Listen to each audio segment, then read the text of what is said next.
Imaginez que quand vous faites une photo, vous allez en prison. C'est simple. Quand vous faites une photo, vous allez en prison. Chez nous, c'est inconcevable.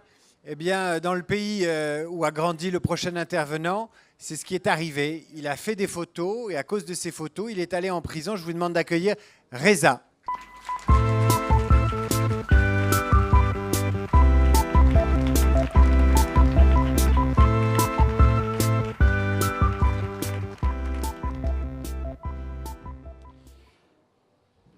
Vous avez parlé de prison. Moi, j'aimerais aussi de dire que dans chaque mot, dans toutes les langues du monde, il y a des mots qui ont des charges ou des significations très importantes. Dans ces mots, vous avez l'amour, vous avez la passion, vous avez la justice. Et il y a un autre mot qui est très important pour moi, c'est la résistance. Ce mot, on aurait pu dire Gandhi, Mandela, Luther King, ou des gens qui ont finalement, grâce à ce mot, grâce à ce qu'ils ont fait, à leur résistance, ils ont fait progresser l'humanité d'une façon ou l'autre. Et donc, j'aimerais parler de comment la résistance, ça peut continuer. Et évidemment, parmi ces résistants que j'ai rencontrés, c'était Ahmad Massoud, l'homme, un ingénieur civil à 30 ans, son pays était envahi, occupé par le plus grande armée du monde, et que finalement, à un moment, il dit que je n'accepte pas que mon pays soit envahi. Et seul homme, il arrive finalement petit à petit à réunir et créer des événements incroyables et mettre à genoux la plus grande armée du monde, qui était l'armée de la Russie, et que grâce à ça, grâce à ce que cette armée était mise à l'échec, après il y a eu l'effondrement du mur de Berlin. Vous voyez, les effets de travail d'une seule personne peuvent aller très très loin et avoir dans l'histoire de l'humanité des percussions. Pour cela, j'avais organisé une grande exposition photographique dans la vallée de Panjshir, dont Massoud il se battait là-bas, à son honneur, après son assassinat.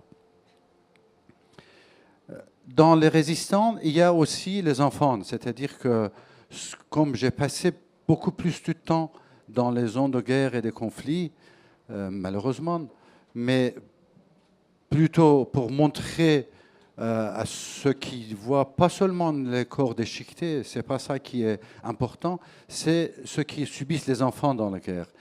En regardant la façon dont cet enfant est écrit, comment il est, on se rend compte de la souffrance de l'enfant dans la guerre.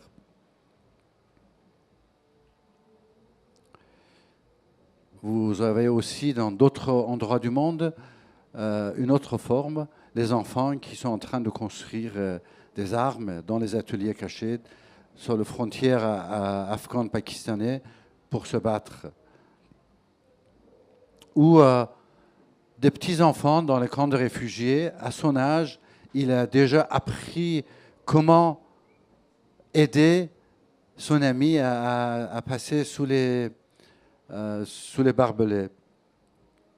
D'autres moments importants pour moi, comme je dis, les enfants, ce sont les vraies victimes de guerre. C'était à Cambodge où je rencontre le petit Chang dont avait vu son père mourir devant ses yeux et il avait pris des armes pour venger son père.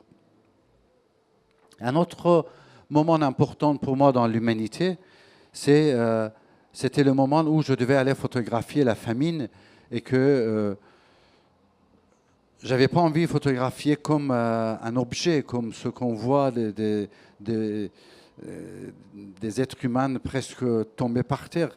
Je me suis trouvé devant lui ou devant elle, j'ai jamais su, et d'un seul coup, j'avais l'impression de voir le penseur de Rodin qui nous pose des questions, qui nous questionne en disant que vous avez la possibilité de déplacer des milliers de soldats d'un océan à l'autre, d'un côté de terre à l'autre.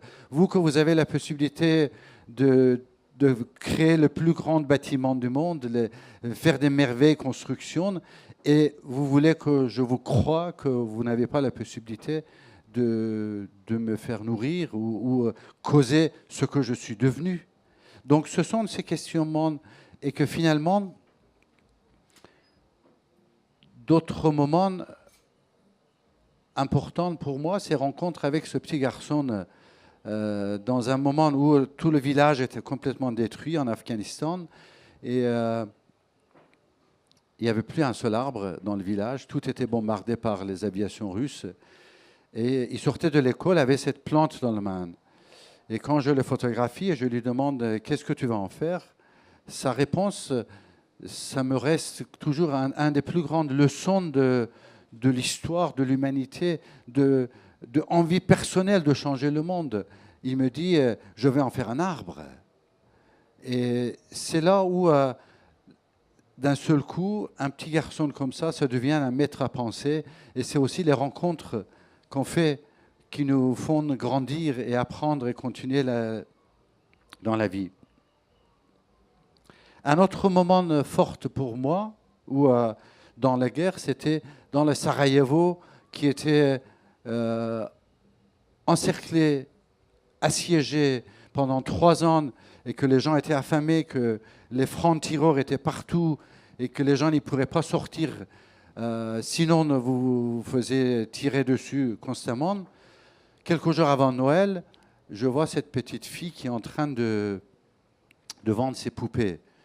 Étonnée déjà de ce moment dangereux qu'elle est là, et je lui ai dit, mais pourquoi tu fais ça?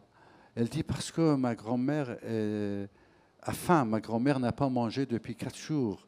Et que je me suis dit, si je vends mes poupées, peut-être que je trouverai un peu d'argent pour ça. C'est ça aussi, c'est ce qui fait la guerre. Pour comprendre la guerre, ce n'est pas seulement de la destruction, c'est aussi emmener à une petite fille comme ça d'arriver à un tel, je dirais, volonté quelque part, de dépasser de ce qui est le plus cher pour une petite fille, qui sont ses poupées. J'ai rencontré aussi une étudiante à ce moment-là, une étudiante au Pakistan qui disait que mon pays est gouverné par un dictateur et que j'ai envie de faire la campagne contre cette dictature. Et une seule étudiante. Et finalement, elle arrive petit à petit à monter Benazir Bhutto et elle devient le premier ministre de pays Pakistan, qui est un pays musulman, en 89. D'autres formes de résistance pour moi, c'est en Rwanda, que j'avais fait à un moment un grand sujet sur le sida et ce qu'il fait contre les gens, la décimation d'une toute une population par sida en Afrique dans ces années-là. Et c'était cette femme dont le mari était en train de mourir. Et la seule chose qu'elle gardait complètement comme un vrai trésor, c'était tout le souvenir qu'elle avait de ce moment heureux de sa vie avec cet homme. D'autres formes de résistance, c'est créer des événements en utilisant l'image. Neda, que vous voyez son nom, c'était une fille qui manifestait en Iran contre la République islamique, contre les élections, qui étaient complètement trichées, et elle s'est fait abattre à bout portant par un pistolet.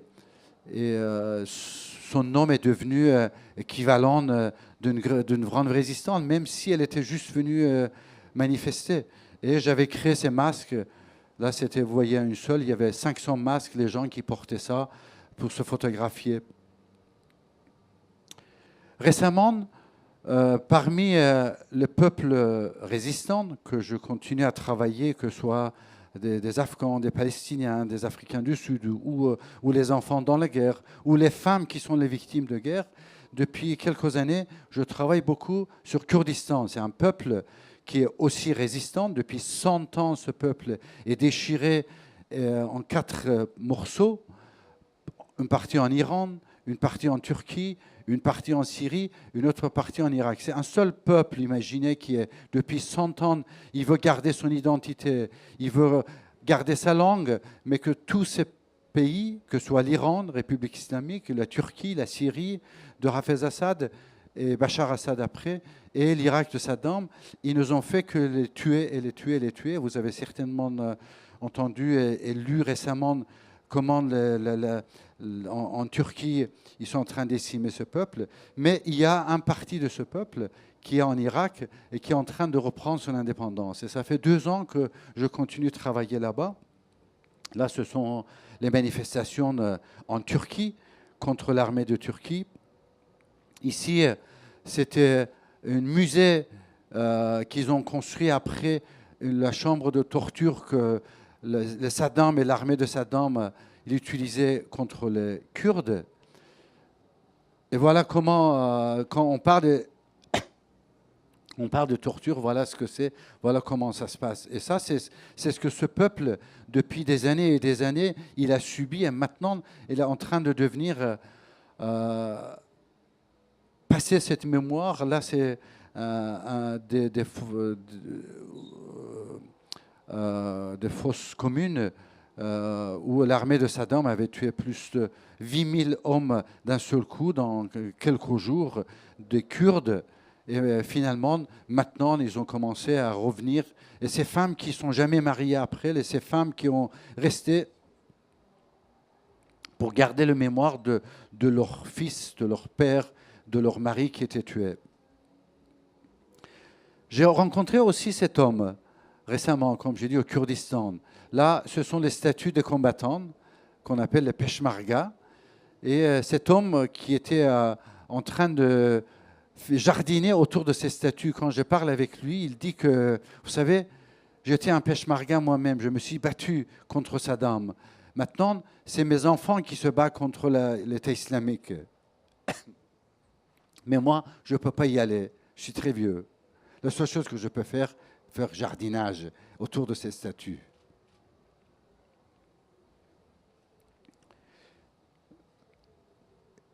Les Yazidis que vous avez entendu parler, c'est aussi un des peuples très anciens. Ils sont aussi au Kurdistan. Et récemment, j'étais avec les Peshmerga quand ils ont repris une ville qui était envahie par l'État islamique et dont plusieurs milliers de femmes et des filles étaient pris comme esclaves sexuels et où ils vendaient ça, ils continuaient à les avoir. Et là, c'était un endroit où ils venaient de découvrir une grande fosse commune où ils avaient enterré toutes les vieilles femmes parce qu'elles ne voulaient pas avoir des vieilles. Et elles avaient enterré dans cet endroit, c'était dans cette ville. Voilà la ville de Shengal que je viens de récemment. La résistance, c'est aussi ça, c'est que vous pouvez tout perdre sauf l'espoir. Vous pouvez perdre le bien du monde, mais pas ce qui est le plus important, qui est votre âme. Cette fille yazidi, qui était venue au pèlerinage, et elle pleurait autant, elle me disait que ses 2 sœurs étaient pris esclaves sexuels par l'État islamique. Elle répétait leur nom. Mais d'autres, ils ont pris des armes. Parce que c'est aussi une autre forme de résistance. Elles ont pris des armes, se battre contre cet État islamique. D'autres filles réfugiées que j'ai rencontrées, qui étaient une musicienne qui a fui et elle est revenue, elle continue à jouer le violon et faire la musique. C'est une forme de résistance aussi. L'art, c'est une forme de résistance. Ou cette fille qui porte leur drapeau constamment, parce que pour elle, leur drapeau, c'est aussi un symbole de résistance. Donc, comment faire? Quand j'ai vu toute cette forme de résistance, quand j'ai vu toute cette guerre et conflit, pour moi, la seule question, c'était comment arriver à répondre? Eh ben, c'est l'éducation des enfants. Et comment, moi, photographe tout seul, comment je peux faire? Donc, je me suis lancé à un grand projet de formation, d'éducation des enfants par les médias.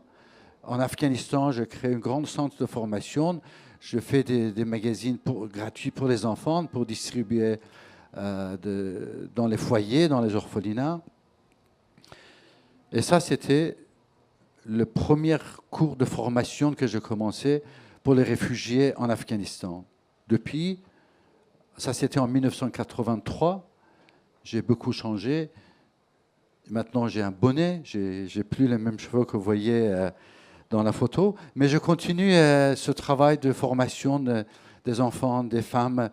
Ici c'est au Kurdistan, dans un camp de réfugiés, où depuis 2 ans je suis en train de former une vingtaine des enfants, et maintenant nous sommes passés à 4 camps de réfugiés, ces enfants et ces femmes yazidis ou autres, en train de créer un vrai trésor de l'image, de films, de vidéos sur ce qui se passe et la vie dans le camp de réfugiés. Mais en dehors de ça, je l'ai fait aussi en France, dans plus de 8 banlieues. Ici, c'était à Toulouse, dans le quartier de Mirail, former les jeunes, les enfants, pour apprendre à la photographie, pas seulement pour se photographier en faisant comme beaucoup de gens ils le font, mais vraiment faire des vrais reportages, images sur leur vie, leurs histoires.